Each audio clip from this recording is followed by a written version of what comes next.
Coach Me Up podcast. Jimmy, can you believe it, brother? We have done 11 episodes. I can't believe it. It's gone really fast. We've learned a lot. We've gotten a lot of really good feedback. And here we are, kind of our year one in review. And I'm fired up to unpack what God's taught us, what these men and women have taught us. We've heard a lot of neat stories and learned a lot of powerful lessons along the way. Yeah, absolutely. And so thankful for what God has done and how our team of listeners has grown. We've seen that, and thank God for how He's using our Coach Me Up podcast, our platform with ESPN, and all the good in our life to point people towards Jesus. So this episode, a little bit different. We've had phenomenal guests on. I mean, they have knocked it out of the park week after week after week. So now it's on you and I to keep that same level of energy and wisdom going the best we can. So just going to kind of recap what we've done so far, what we've learned, what we've been coached up on, since this is the first episode of the 2023 year, which is kind of crazy to say that we're in 2023. So, well, Jimmy, I know you've been busy all over the place. I've been hearing your voice all over the airwaves. Tell us, stack it up. Where are we at with college basketball 6 weeks in, and kind of as bowl season finishes and the sporting world, certainly the college sporting world, turns their eyes to college hoops. Fill us in with where we're at. Yeah, let's talk one basketball question, and then we'll dive into our learning. I don't think we have. I think maybe in one episode, maybe it was with Scott Drew even, or maybe it was Tom Crean, we talked about a couple of years ago, Chris, by now we knew Baylor and Gonzaga were by far the best two teams. And we were all waiting for them to play for the national championship, which they eventually, that came true. We don't have that this year, although UConn is extremely good. I had their game maybe 2 weeks ago at Florida. They've got everything. They're undefeated. They're knocking people out with body blows, and they're the real deal. But I think most people would agree that we have 10 or 12 really, really good teams, like really good teams. We ran a graphic in one of my games a couple of weeks ago that week 6, the AP poll that comes out week 6, the top 12 teams that are inside the top 12 during that week, the national champion has come from that since 2004. So we put those 12 teams up and thought, will this continue? Well, the names are there that you think would be there. The UConn, Purdue, Kansas, Arizona, Tennessees of the world, they're all there. So I think we always have a fantastic March, but this one could be really, really special. But if you ask me right now who would play for the national championship, I think the final 4 picks I would go with would be UConn, Arizona, Kansas, and Purdue. And I've seen 3 of those 4 live, and they're deserving of being there. So, yeah, it's my busy season, and you'll jump into baseball just about the time I finish hoops, and we'll get the recap from you as well. 50 days away from the start of college baseball, believe it or not. That's crazy. That's crazy. I would say that the UConn piece that's so interesting is it's Danny Hurley, right? Danny Hurley has whatever what was the senior Hurley's name? Bobby? Bob Senior? Was it Bob? Yeah, Bob, yeah. Bob Senior, right? That's the dad. Whatever his secret sauce was there at St. Anthony's, it feels like Danny has really encapsulated that with the culture at UConn. Like the legendary toughness and grit of that high school program that his dad was so famously built. It feels like he's captured that and then some with this UConn group, just the way they play, and you watch him work the sideline. That's going to be a fascinating story to watch down the stretch, I think. The intensity just jumps out when you're courtside watching UConn play, watching their game day walkthrough, listen to coach talk. That intensity has been passed down. That's a basketball family. So yeah, it's a cool story. Yeah, I think that's kind of where we are. I want to ask you, right? Let's just jump in. We've been really good with our time with our listeners. I want to kind of continue on that track, but let's go all the way back to week 1, which is crazy. We think back. I was sitting on my back porch that morning just praying about our podcast as we were getting ready to have Reese Davis on for our first one. We could not have had a better guest, time-wise, setting us up for college football. But, man, the coaching that he did for us, I still go back and look at his notes some. Just give me a highlight that rings with you when you think about that Reese Davis episode? Well, it's funny, we just got done recapping the basketball start of the season, and with Reese, we asked him for some nuggets on football. Just very shallow, brief statement. He did say, watch out for Utah, who had their ups and downs, but ended up being the Pac-12 champs again. So Reese was all over that. I think the word that really struck me with Reese, and we talk about the intensity of Danny Hurley, I think Reese has a way of communicating that draws you in. He used the word, when we asked him about the common thread of the best coaches, he used the word resolute. And he said they were resolute in their principles. They're able to adapt, but they're resolute in their principles. I just think about that word resolute and essentially being just extremely convicted about the things you think matters most or matter most. I think that was extremely impactful to me, just about the thought process of keeping the main thing and being resolute in my priorities with God, family, then work, right? And then coaching as it pertains to a lot of the things I'm involved with here around the house. So I just think that word like sticks out to me from that week. Yeah. What if you had to choose a word for the upcoming year? That would be a good one. I know people that go through that exercise. They take the last few days of the year, or the first few days of the new year, to think, what's the one word I'm going to cling to and hold on to for the year. That would be a good one. Yes, that would be a good one. I like, we were talking to him about Nick Saban, although they didn't make the college football playoffs, is still a pretty good football coach. Yeah. Kind of sets the standard that we all look at. I liked how he described Nick Saban, saying that he needs discipline like we need oxygen. Like that's what he wants his program built around. And man, that daily grasp of discipline, I think, in that program is a beautiful story and a beautiful reflection.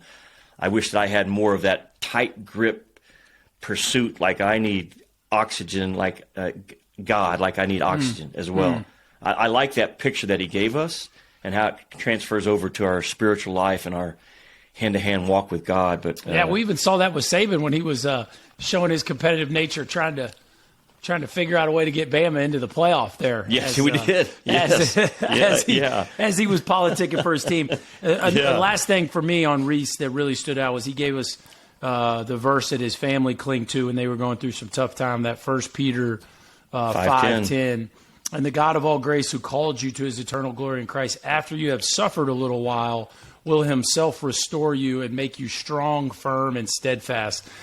After you've suffered a little while, he was just kind of giving that verse up for those who are going through a tough time or have gone through a tough time. Of course, we'll get to Patrick Young here in a minute, but I thought that was a powerful verse, and I know some people reached out to me, which has been one of the cool things about this podcast, by the way. I know you and I both received a lot of encouragement from our listeners, but that was a verse. I've got a buddy whose wife's going through some really tough stuff, and him and his wife both listened to the podcast, and that verse really impacted them.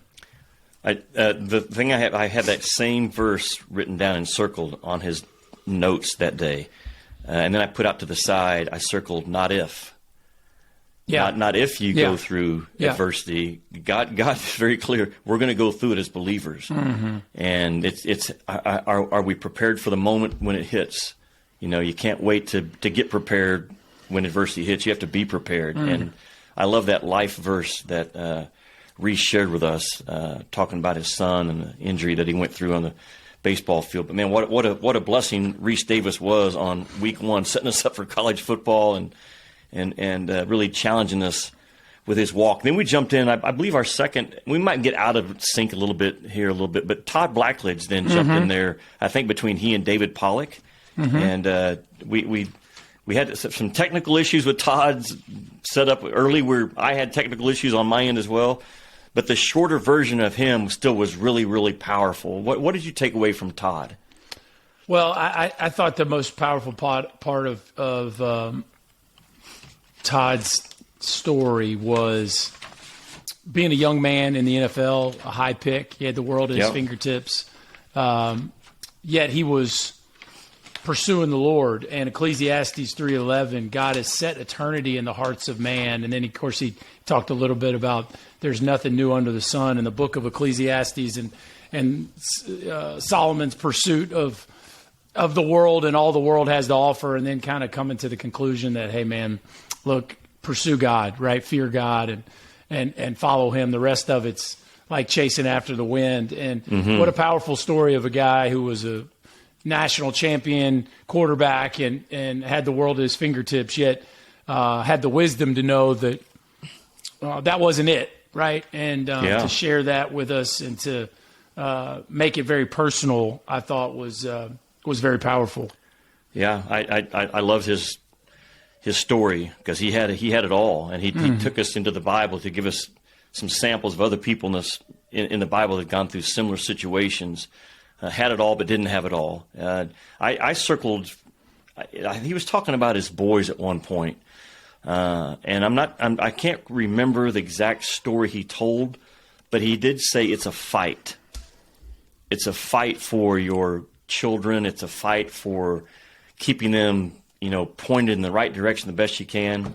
And that is, I think that's something. And Chris, as your kids get older, I know you're already fighting for them in different ways, but as your kids get older, our daughter's in a junior high school now, that fight gets real. It gets real. And as a parent, you can't be afraid of the fight. I think it points you to prayer on your knees. We have a phenomenal daughter, but there's still things that pop up.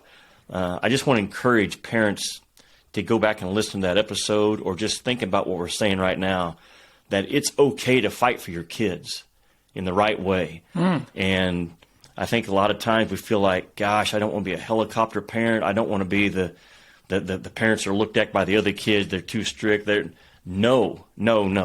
Certainly have wisdom and discernment, and we're in the world but not of the world, but it's okay to fight for our kids in different spots. And he talked about that, and it stood out to me. And my wife and I had, just in the last 10 days, we've had something pop up on our house. Not something major, but I told her, I said, you know what, this is something we have to fight for spiritually in our home right now, and make sure we stay pointed in the right direction with our daughter. So yeah, I thought he gave us some other. That. I thought he gave us some other practical stuff too, because he's got sons that are.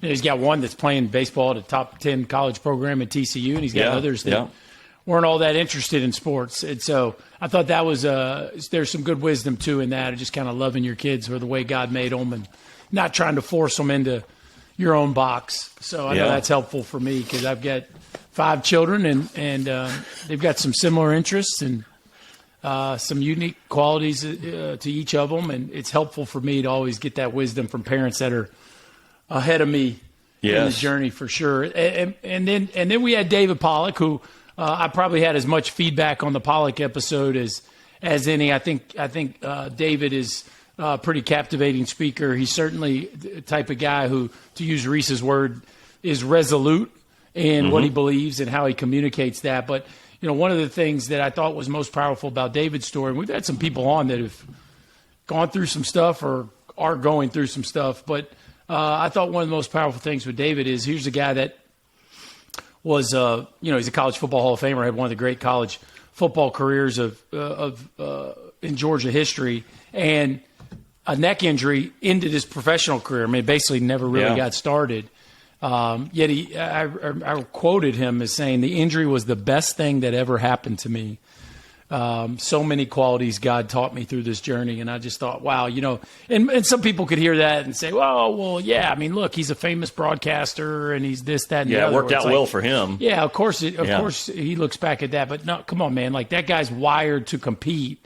And that was taken from him. I mean, as much as he can, do some neat things through broadcasting, there's nothing like putting your hand in the dirt and going to run after a quarterback like he was wired to do. So to have that taken from him, but to view it through the lens of that was all part of God's design, and kind of that Romans 8:28, like, hey man, in all things God can work for the good of those who love him. To see him embody that and really genuinely embrace that, and then try to encourage others through that, I thought was really, really cool and authentic, and he was very transparent about it. He wasn't trying to sugarcoat it, but he was just, that's his story. Yeah, I had like you, I had a lot of feedback on the David Pollock episode. And it came from, as I look at it, it came from a group of guys that are men's men in my life. They're rugged dudes. They're competitive guys, big time into sports with their kids. They hunt, they fish, they're all in on being a guy. And we spoke with David about the tenderness and the toughness of Jesus. Well, so I'm going to look at our college football analyst on ESPN. He said, start ranking tough guys 1 through 10. I'm putting Pollock 1. Like he's as tough as a guy that there is out there. But he has a tender heart for Jesus that really resonates if you ever get the time to talk to him like we've had. And it was a great reminder to me. And a lot of our feedback from guys are like, I'm really, really heavy on the toughness part of my life.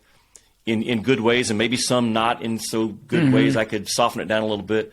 I'm not nearly as good in the tenderness part. And I think that really resonated, Chris, with a lot of people that go, compete, fight, drive. And along the way, you're missing opportunities to be tender with people. And Jesus never missed that opportunity. Yeah, Jesus was definitely displayed the lion and lamb and the toughness and the tenderness. I thought David did that well when he was talking about his wife. I can't remember the name he kept calling her, but it was so Southern. Baby doll. So sweet. Yeah, baby doll. Baby doll. Baby doll, my baby doll. But he also he made the point for all of us that are married, talk about he makes it a point to kiss his wife first when he comes home. Thought that was just a real practical way of trying to, because all of us that are raising children, we know it can quickly devolve into the kids, and there's certainly nothing wrong with that, but trying to keep your marriage first. You talk about fighting for something. That's something you got to fight for, and I thought that was cool. He made it a point to bring that up.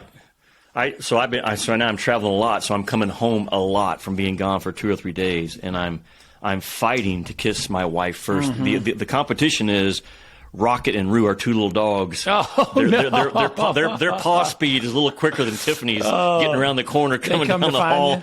So they get a good couple of licks in first, and then I finally get to my wife. Well, just tell her if she would run to the door as fast as they do, exactly. She'd get kissed first. Yeah, it's simple. Absolutely, yeah. Wag your tail a little bit. It's like the dogs. Hey, this is a Coach Me Up podcast. There we go. Anyways, back on track. My next notes take us to a 30-minute conversation that I think impacted people regardless of where you are in your faith. And I'm talking about Patrick Young. I may have jumped out of order. I'm just going through my notebook. No, I think that's right. I think that's where we are. But just to recap, if you didn't hear his story, please go back and listen to it. He's a former all-SEC basketball player, Florida Gators, played professionally for a little bit, is now one of the top young analysts out there on the SEC network for basketball. But this past summer, he was involved in an accident, a truck accident. His truck rolled over on him just a few weeks before he was supposed to get married and paralyzed him from the waist down. And when we had Patrick on, Chris, if you remember, he had no movement whatsoever in his legs. Yeah. He was starting all over, face down on the floor like a baby for 8 hours in his rehab, just trying to learn how to crawl and move. But the joy he had, the trust he had, the belief he had that God's going to work all things for good in my life just jumped out. We've talked about Pollock was able to look back after the injury. This is a guy that's in it still today as we're recording this the 1st of January, still fighting but trusting God. I think it was as impactful of an episode that we've had. I think you're probably going to agree with me. No, I think there's no doubt about it, and I think also it was a note, so I'm looking at my notes. Like I have the most Bible references for him as any guest we've had on. I think it was very clear that he was clinging to God's words and God's promises and God's truth. And when you find somebody right there in the eye of the storm, that often can be the case. And I wrote down Hebrews 11:23 through 28, John 10:10, Romans 15:4. You already quoted Romans 8:28. I mean, you talk about the overflow of the heart, the mouth speaks. He was just, the overflow of his heart was clearly God's word and how he was clinging to his promises. And I think to be in the midst of not being able to walk when you're a guy that's been a physically dominant athlete your whole life, and to quote John 10:10 and just say, hey, the enemy comes to kill, steal, and destroy, but Jesus came that people would have life and have it abundantly, have it to the full. And he's sitting there, he can't walk, and he's displaying an attitude of abundant living, like just because he felt the proximity to the Lord, which anybody that's listening that's ever been through a really tough trial, a really tough time in their life, there's that crazy dichotomy of I never would want to be doing this, yet I'm so fulfilled by the Lord being near to me. And it's it's supernatural, really. I know my wife and I went through that when our oldest boy was born with some medical complications, and we spent the first 5 months of his life sleeping in hospital beds, and you're just like, this is awful, yet, wow, this is powerful, And you get to that point where you just go, okay, Lord, whatever you have, I give it to you, whatever it is, And again, you don't, like similar to the disciples being stuck on the boat when the wind and the waves are crashing and Jesus is taking a nap in the cabin. It's like you would never intentionally put yourself there, yet when you find yourself there and the Lord is able to sustain you, man, those are moments of real spiritual growth and depth. Yeah, he's so I just look back at there's been a couple of times in my life, probably more, but for sure 2 or 3 times in my life, Chris, where I was in a spot that I would never choose to be in, but that's where God had me. And it was also a couple of times in my life where I felt like all I had was he and I. I mean, I have a note on my computer downstairs that I'm reminded that God continues to put me in places time and time again that ultimately drives me to my knees, where it's just where he wants us. It goes back to life isn't always just going to be on this trajectory for us. And the thing that I've learned, and I hope this encourages someone right now that's going through a test, a trial, adversity, or just a flat out bad luck, hard time. I hate what happened to me. Or maybe a decision they made that put them there. I mean, let's call it what it is. Sometimes we make bonehead choices, right? Absolutely. Yeah. I get off track for just a second here. Yeah. I've heard people say winners never quit and quitters never win. That's not true. Winners quit doing dumb stuff. Winners quit doing dumb stuff. But that's another podcast. Yeah. Okay. So back to Patrick Young. The number one thing that has helped me when it's not going my way, just to sum up all the things you can say it's not going my way, remaining thankful to God. Just pouring out your heart and literally if you have to write it down and find and think, all this is not going my way, but God, thank you for my wife. Thank you for my job. Thank you for my health. Thank you for my whatever it is. And Patrick, to me, has a thankfulness in his heart still right now. You can hear it, yep. You can hear it. And he's back. I don't know if he's back on his feet. I don't think he's fully mobile yet, but I've seen clips of him grinding his way through the walking process, and he was back in the studio.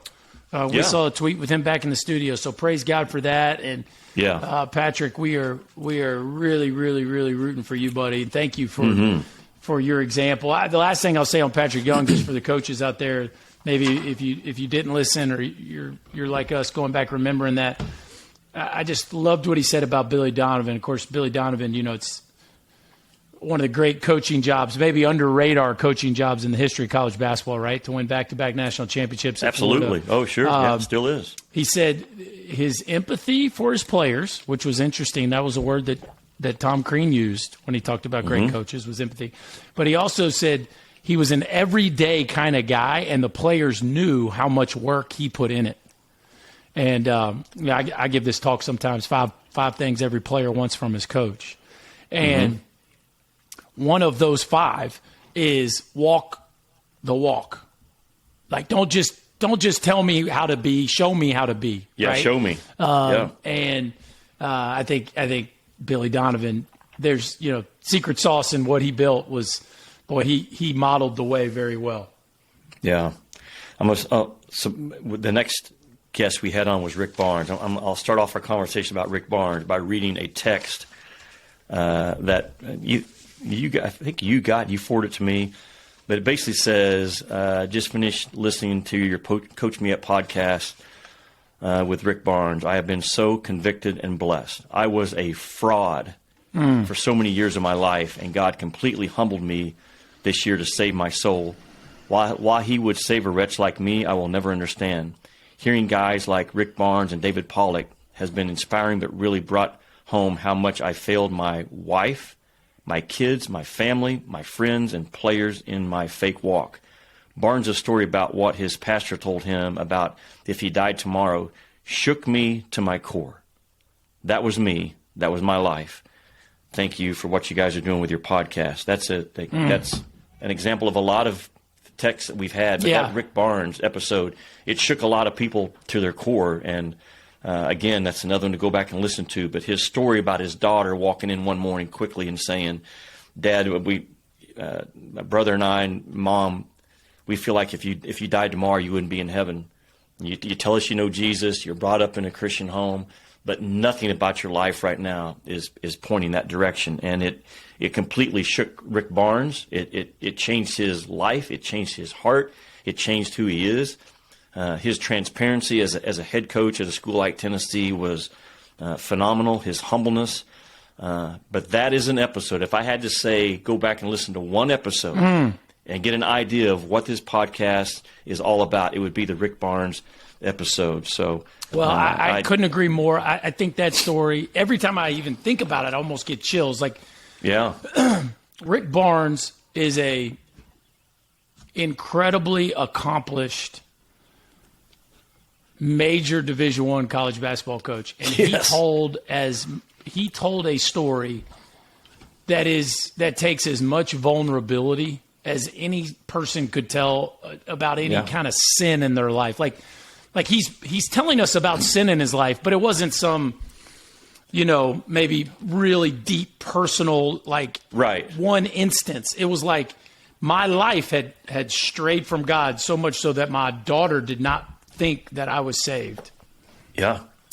And my pastor told me that if at my funeral, people would be saying all these great things about me, but my family would have known I was an imposter. Fraud. I was a fraud. Yeah. I can't, there's not a whole lot more under the covers you can get with a story than that. And, I just you read that text that I shared, but you think about the mantra at Tennessee basketball, it's not about me. Him sharing that story, while it's obviously a deeply personal story, it shows that he wants that to help other people. He wants that to encourage, inspire, maybe free up other people to have hard conversations or do something similar to what his daughter did. And I think that in a weird way kind of embodies what he wants his program to be about, which is I'm not afraid to look bad if I can point other people to the Lord. Yep. Absolutely. The other thing I'll say about Rick Barnes that I really admire and I think could be misinterpreted if you don't know his heart, we talked about David Pollock in The Lion and the Lamb. I would argue that Rick Barnes is in his players as much as any coach in college basketball. Like that dude absolutely never stops coaching. And to the point where you don't see him smile a whole lot. Like he is always on those kids. And you'll see some of the kids kind of walk away like they're a little annoyed or ticked off at him. He doesn't care. He just no. But there's obviously you don't get kids to play defense like he does without them loving you. Would you agree with that? Like there is absolutely. In today's world, kids don't play defense like that unless they completely believe in what you're teaching them. Yet it's tough, man. It is tough love, but there's a heart behind it. I don't know. I think he balances that as well as anybody. And there. If I had to say, I gave you my final four picks right now. Yeah. If you say, okay, give me three more, they would be in the next three. They're that good. I mean, they did beat Kansas. I did the game in Atlanta, and Kansas is national championship good again, I think, in a different way. This is a phenomenal story to finish up Rick Barnes. There's so many things we could talk about with him. Chris, I think it was 4 years ago at the Final Four, he was honored with it was a breakfast. He received the award for his coaching, his faith, and I was the MC. But he told that story about his daughter. And then afterwards, I gave an invitation. There's probably 1,500 people in the room that morning. And I gave an invitation, if there's anyone in the room that's never accepted Jesus, now's the time to do it. We don't know what tomorrow holds. And there was a young man in the audience that day that gave his life to Christ and came up to Rick Barnes after that breakfast and told Coach, he said, your story, God grabbed my heart when you told that story, because I am you 15 years ago. And the young man got saved that day. This was 4 years ago. Rick Barnes got his phone number and has sent him a Bible verse every day for the past 4 years. Okay, so now I'm doing Tennessee at Arizona 2 weeks ago, and Rick walks into the shoot around and comes over to me the day of the game and says, "Hey, guess what? Guess what? Remember that guy I told you about that gave his life to Jesus in San Antonio 4 years ago? He's coming to the game tonight. I get to meet him face to face." Okay, 45 minutes before tip-off, Rick walks over and says, "Hey, come here." Go over, and guys in the stand get his picture, shake his hand, hugging. That's uncommon. But a heart that does that for someone is a heart that's been changed by Jesus. That's not discipline or just I want to be a good guy. That's a heart that's been changed by Jesus. So that's a neat story. Thanks for sharing first time I've told that story. No, that's awesome. First time I've told the story. Yeah. All right. Thank you, Coach Barnes, for your time on that one. Who was next? Your buddy, Coach Matt Holliday. Oh yeah, Matt Holliday was next. Matt Holliday.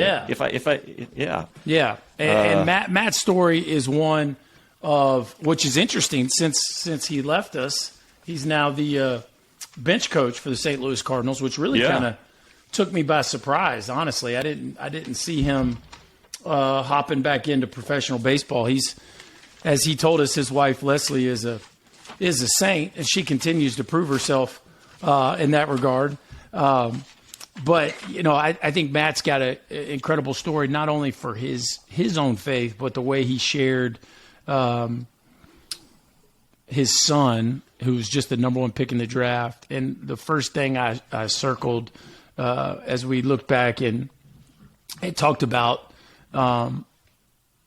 his son was he was very, we talked a little bit about your kids and fighting for your kids earlier, but he brought his son along with him so much in the clubhouse, and he let him observe behaviors and decision-making, and he really wasn't afraid to open up, the curtain of professional baseball to his son, and then let him make some decisions on his own, because ultimately, right, our kids aren't robots. We can't force them to believe or behave or do anything or we could try, but we know that probably won't last if it's all about being forced to, right? So I just thought that was because his son, I've gotten to interact with his son and follow him as somebody that handles the draft. And, man, what a humble, sweet, faithful kid.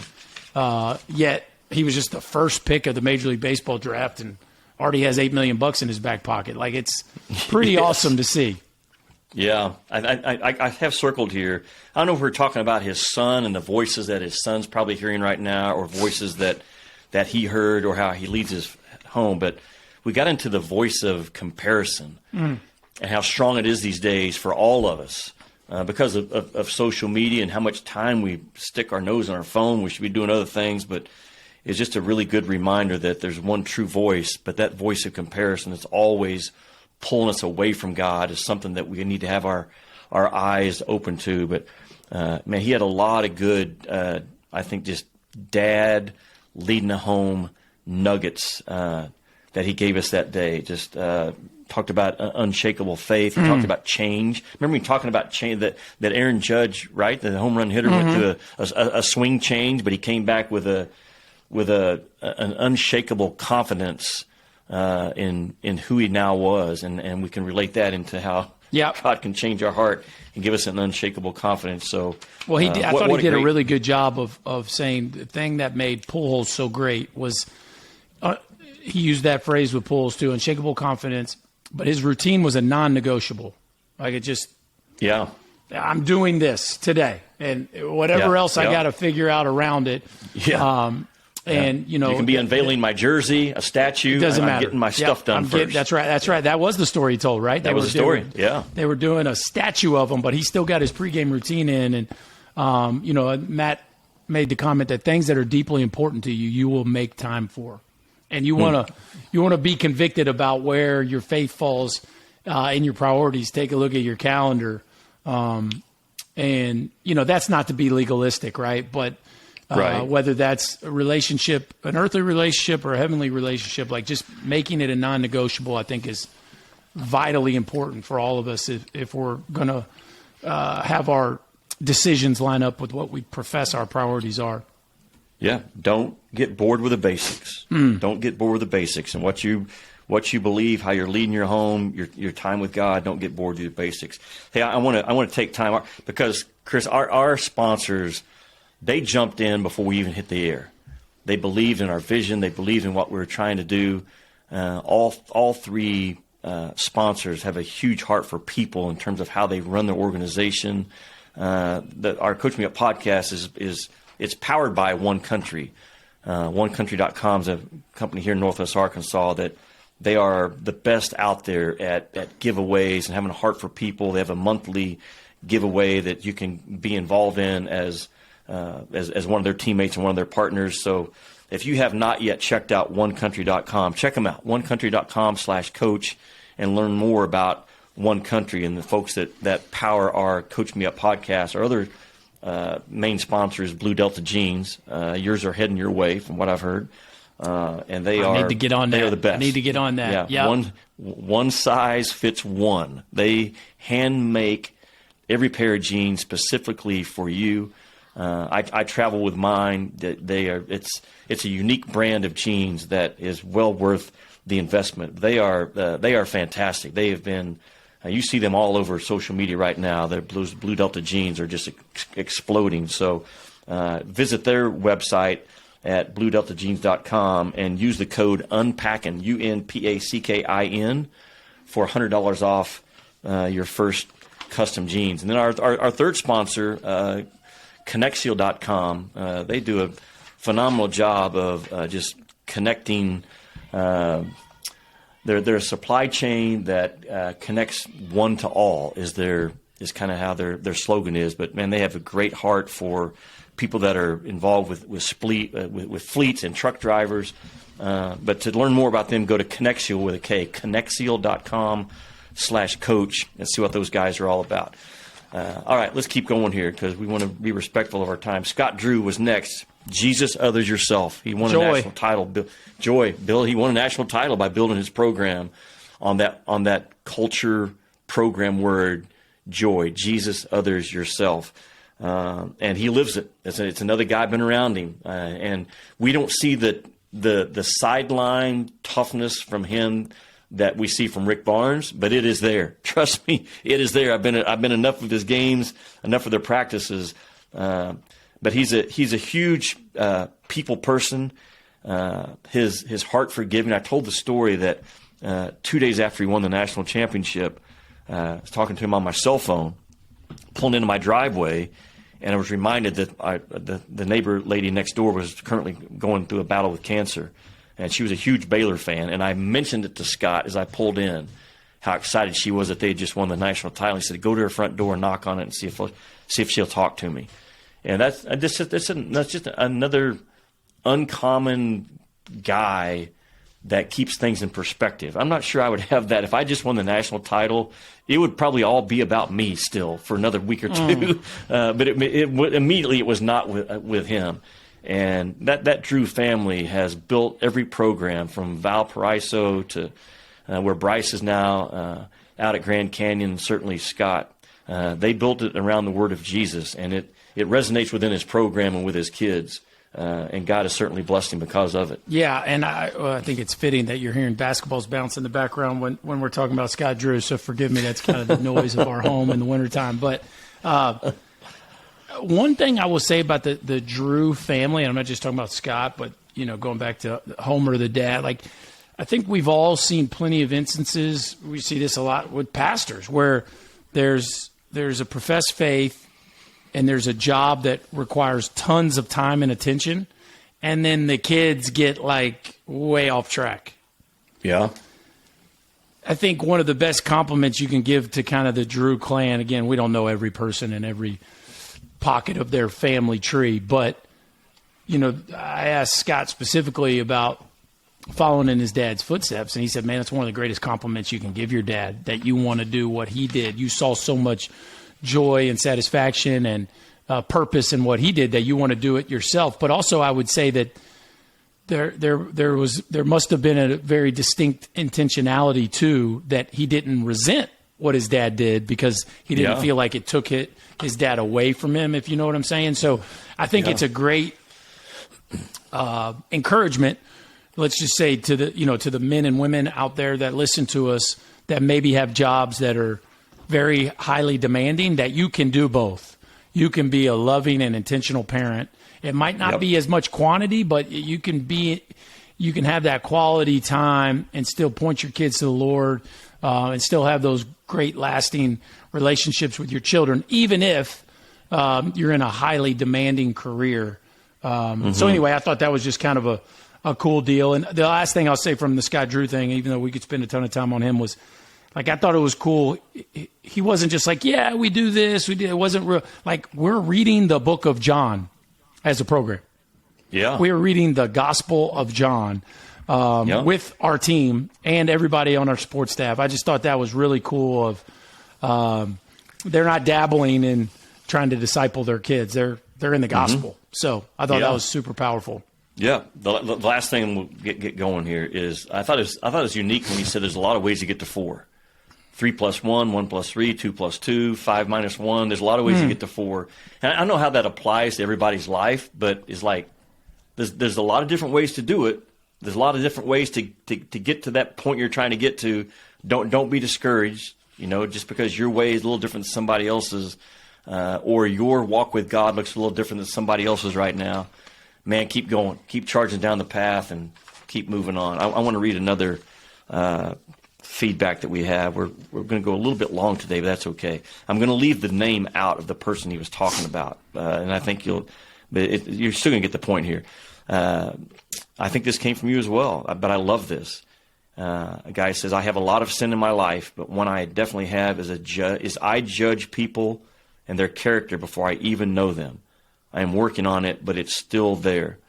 When your most recent guest was one of those guys, I never really cared for them, and I'm not sure why, but I didn't like watching him coach, and it turned me off to him as a person. Your podcast showed me I was wrong for the 100th time in my life of passing judgment onto someone without knowing their heart. Thanks for what you guys are doing.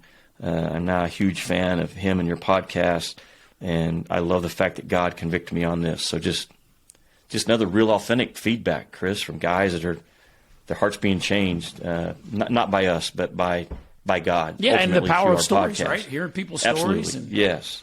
Yes. No, that was a good word.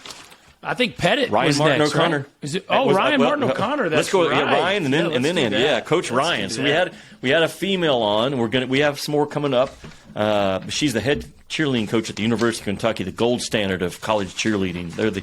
If you talk about Alabama football, you talk about Kentucky cheerleading.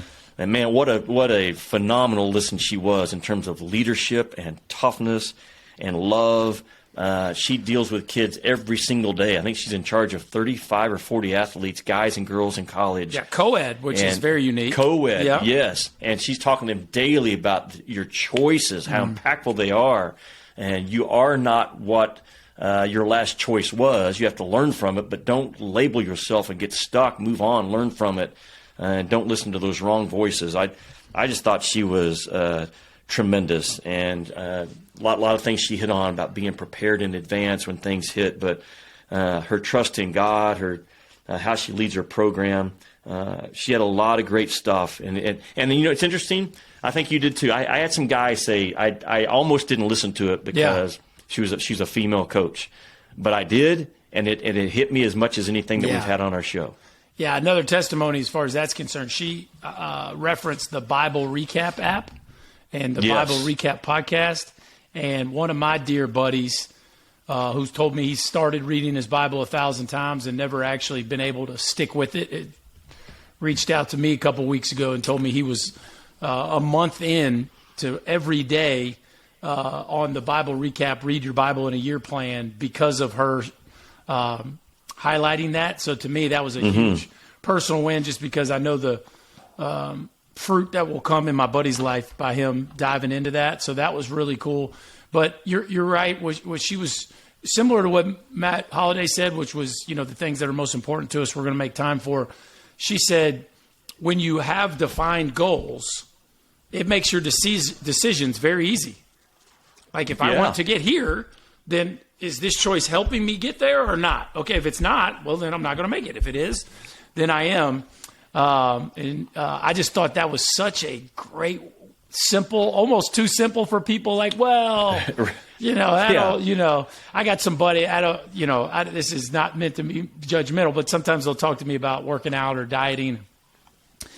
I try to watch what I eat, but every once in a while I might venture off the deep end and have a couple pieces of pizza. They say, Burke, I'm surprised to see you eating that. I'll be like, well, I mean, at this point in my life, I can play for the tie today. I got a good workout in. If I have a couple pieces of pizza, it's not going to kill me. And they're like, well, but so my buddy might say, what? Like, I can't have those 2 pieces of pizza. I'm like, well, did you work out today? Or if you're trying to lose 30 pounds, then no, you shouldn't have those 2 pieces of pizza. But again, what are my goals? And then now my decisions become at least clear. They might not be easier, but they're clear. And sometimes those get so practical. People are like, eh.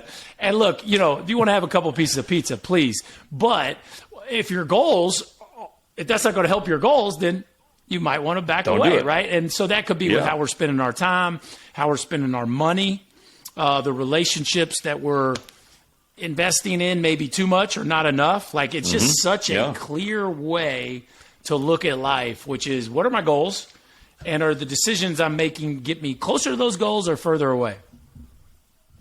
Yeah, first of all, I'm impressed when you say you have pizza, you only have 2 pieces. Like, really?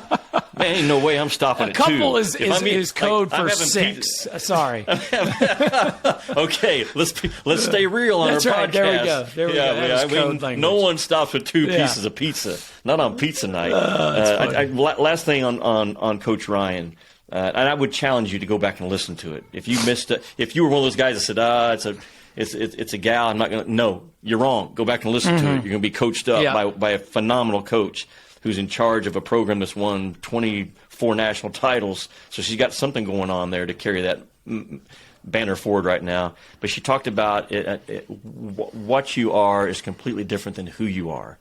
And she has to continually, even as a head coach, like she's got it together. She's got it going on. She's married with kids, the whole bit. God's given her a lot. But she has to remind herself from time to time that I am a child of God. I'm a child of God.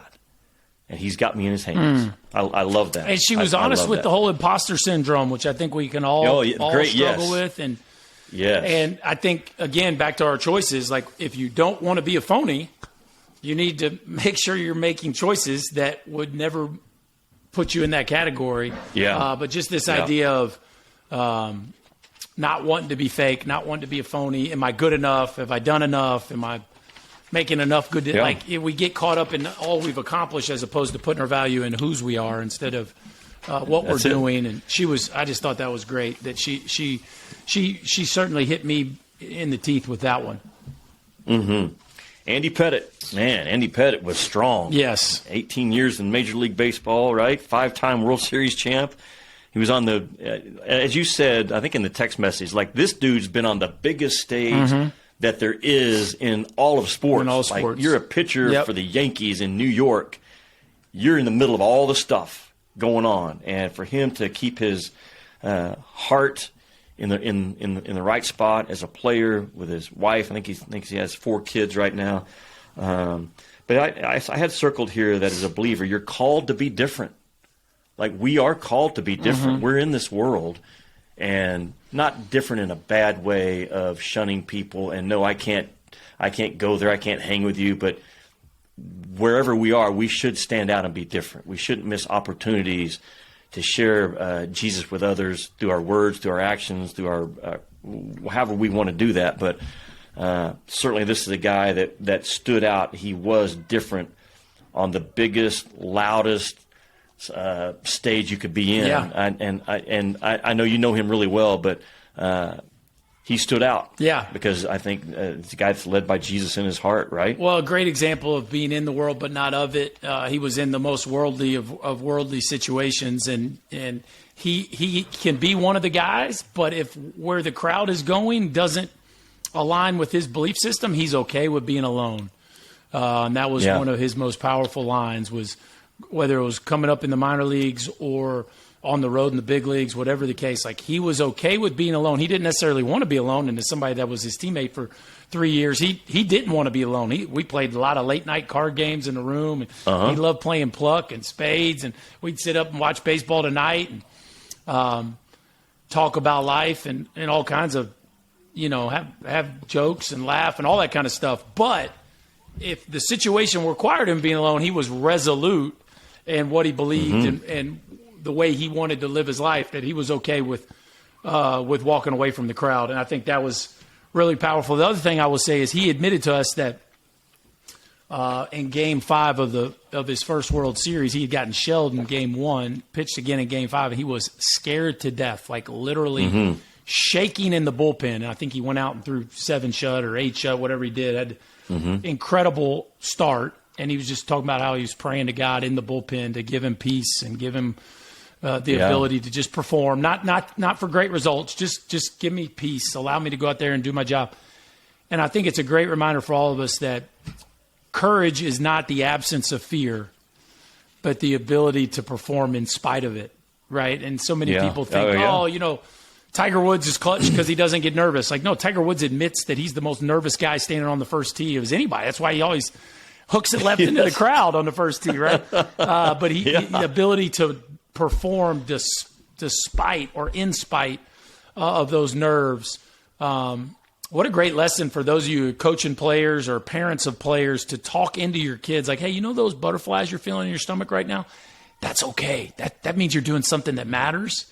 Absolutely. Embrace that. Enjoy it. There's only a few times in your life that you get to be a part of something that's so big, and that big could be different from 10 than when you're 20, right? But enjoy that. That's fun. It's also a great time to take that to the Lord. Yeah, and I love the fact that he I have circled here, he talked about prayer in the moment. I'm sure that Game 5, I'm sure he had pretty serious quiet time that morning, but he didn't just leave it there. There he was, 10, 12 minutes from taking the mound. I remember him talking about, I think he actually said he prayed on the mound in the game would kind of hold his glove up. And man, just remember for all of us how much God loves that. I just have to think that he adores us when the life is so loud, Chris, and there's so much pulling on us that we just take 15, 20 seconds to just say, God, I need you. I love you. Guide me, help me, I trust you. Yeah, just staying in that mindset of praying continually. Or yes, we forget God's our dad. He loves us. He wants good for us. Yes, and that doesn't always mean the end result's going to be what we want, but just that dependence on the Lord. I think Andy did a great job of modeling that. 2 guys left. And they were phenomenal. Rhett Lashley, man, what a I don't think they won their bowl game. I know they didn't.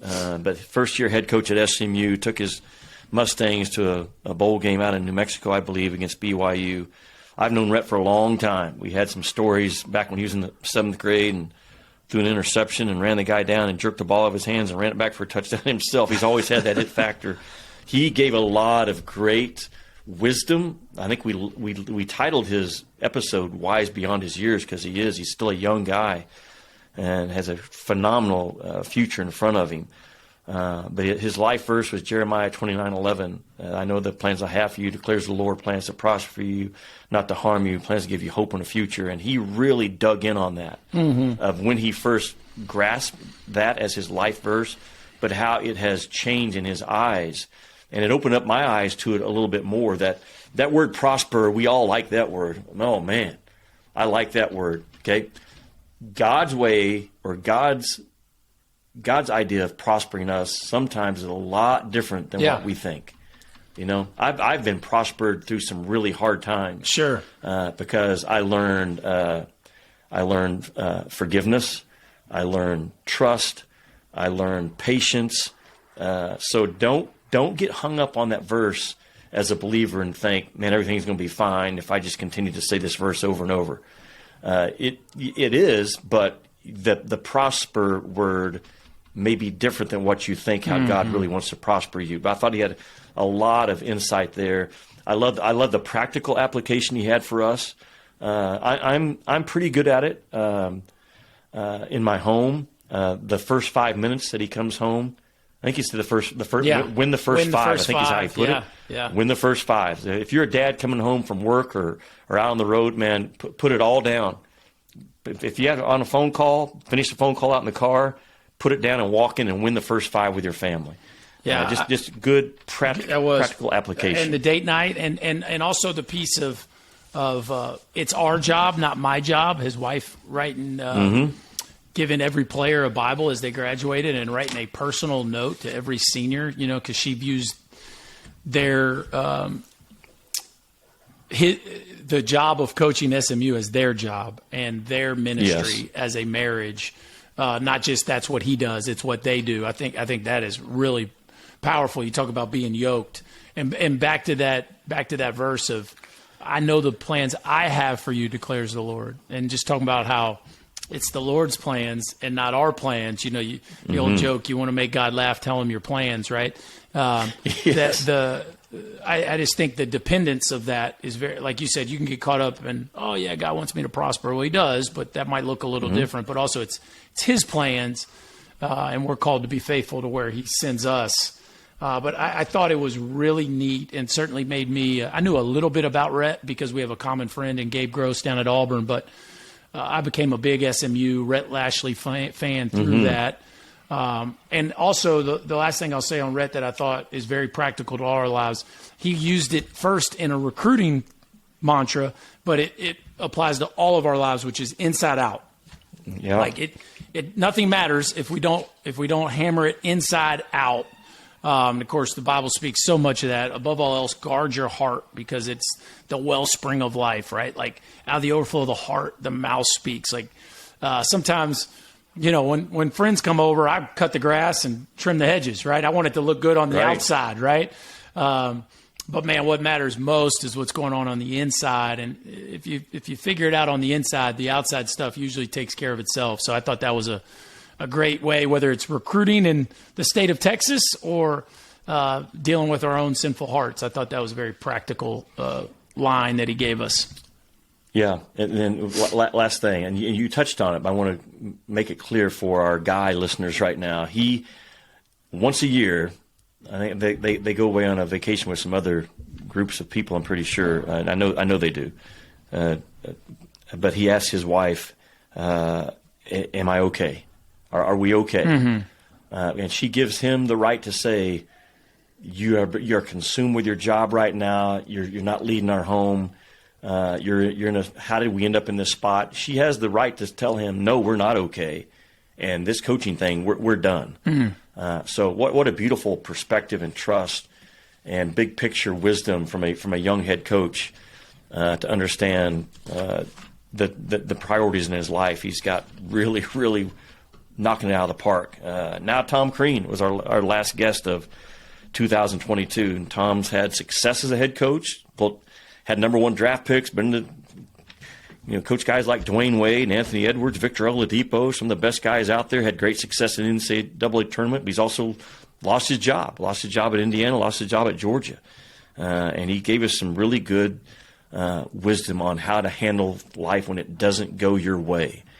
And he talked about the intentionality that we have to continue to claim God's word in our life, to continue to treat others the right way, to just all those things. He talked about Proverbs 16:3 and the fight daily to put others in front of ourselves. So we really appreciate Tom coming on and being vulnerable with us. But I thought he was really good, Chris, talking about a lot of stuff, but when things don't go your way, and he had some phenomenal stories, all the guys that he's been around. I'm interested to see what you thought of that episode. Yeah, I think giving grace and the grace with which the measure with which we realize we need grace and have accepted grace is the measure with which we will give it.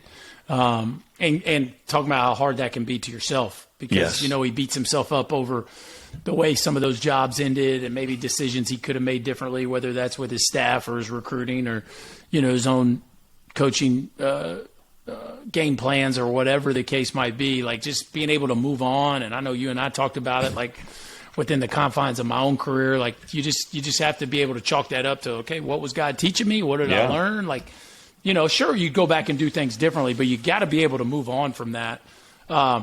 I'll tell you the two things that stood out to me that I have circled was I love he's brother-in-laws are the Harbaughs, so he's gotten to be around, and obviously he's been in coaching a long time, so he has all these great stories of being around. He's coached greats and he's been around greats, but watching Tom Brady practice and watching Michael Jordan, I know it sounds cliche, those are, two of the Mount Rushmore athletes in the history of our country, but just watching, and this is coach talk, but it's because it's true. Watching them love the details of a practice. Watching Michael Jordan make 54 of 57 shots when he was with the Washington Wizards, and being upset about the missed three, and literally, I think he didn't say it, but it sounded like he meant like cussing after each three of those misses, because he just wasn't okay with it. He wasn't okay with missing 3 of 57, and then Brady doing cone drills and stepping over bags and throwing the shortest, most basic of routes. Just watching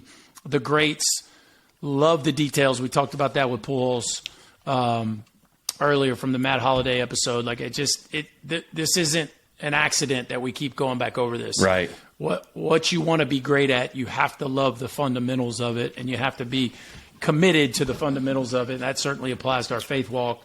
And then I know, as somebody that coaches a lot of teams and get to interact with a lot of people, the 3 things that he wanted every one of his kids, every one of the players that he coached, to embody: selfless, problem solver, and understand that one day they will be a spiritual leader of their home. Like, I was like, whoa, that's really, really good. If you can somehow get kids to, number one, grow in those things, or number 1 and 2, grow in those things, being selfless and problem solvers, and number 3, to have some of that's probably age appropriate, right? But to one day have the understanding, like that could be you one day, that should be you one day. That's a big deal. Yeah, he was tremendous. You know who else is tremendous? Our producer, Jared Fincher. He's okay. Yeah, he's great. We got to go because he's on a time crunch. But literally, get out of here. Go to jaredfincher.com. I'm pretty sure is Jared's website. If you have photography needs or podcast needs, he's out of Northwest Arkansas, and we haven't mentioned Jared on our episodes nearly enough. But he is tremendous. So if you're in line, or of someone that is looking for something like that, we talk about our sponsors all the time. OneCountry.com, BlueDeltaJeans.com, and Connexu.com. JaredFincher.com is there you go. Very, very important. We love you, Jared. You're the best.